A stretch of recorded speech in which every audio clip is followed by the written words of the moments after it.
శ్రీమన్నారాయణీయము 27వ దశకము కూర్మావతార వర్ణనం. దూర్వాసాసురవనితాప్త దివ్యమాల్యం శక్రాయ స్వయముపదాయ తత్ర భూయః నాగేంద్ర ప్రతిమృదితే శశాపశక్రం కాక్షాంతిస్త్వదితర దేవతాంశజానాం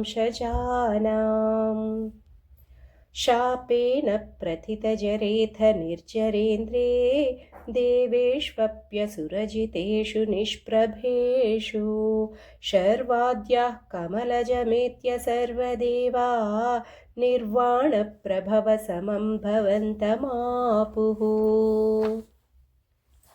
ब्रह्माद्यैस्तुतमहिमा चिरन्तदानीं प्रादुष्यन् वरदपुरः परेण धाम्ना हे देवादितिजकुलैर्विधाय सन्धिं पीयूषं परिमथतेति पर्यशास्त्वम् सन्धानं कृतवति दानवैः मन्थानं नयति मदेन मन्दराद्रिं भ्रष्टेऽस्मिन् बदरमिवोद्वहन् खगेन्द्रे सद्यस्त्वं विनिहितवान् पयः पयोधौ आधाय द्रुतमथ वासुकिं वरत्रां पाथोधौ विनिहित सर्वबीजजाले प्रारब्धे मथनविधौ सुरासुरैस्तैः व्याजात्वं भुजगमुखे करोऽसुरारीन्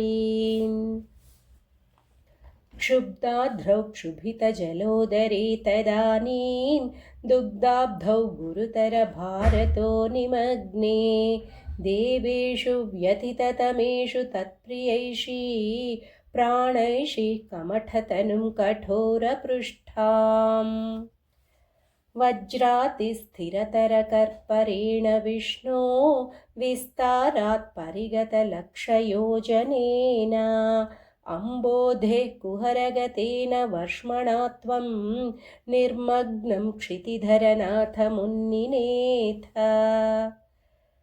उन्मग्मे झटिति तदा धराधरेन्द्रे निर्मेथुर्दृढमिह सम्मदेन सर्वे आवेश्य द्वितयुगणेऽपि सर्पराजे वैवश्यं परिशमयन्न विवृधस्तान् उद्दामभ्रमणजवोन्नमद्गिरीन्द्रन् यस्तैकस्थिरतरहस्तपङ्कजं त्वाम् अभ्रान्ते विधिगिरिशादयः प्रमोदात् उद्भ्रान्तानुनुवुरुपात्तपुष्पवर्षाः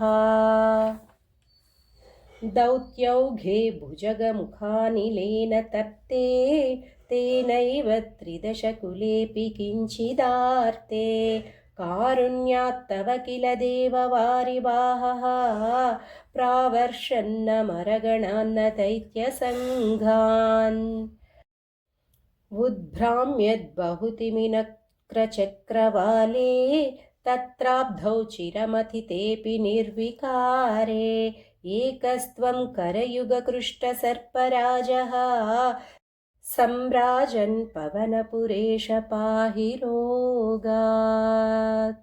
ॐ नमो भगवते वासुदेवाय. కూర్మావతార వర్ణనము 27వ దశకం సమాప్తం. హరే శ్రీనివాస.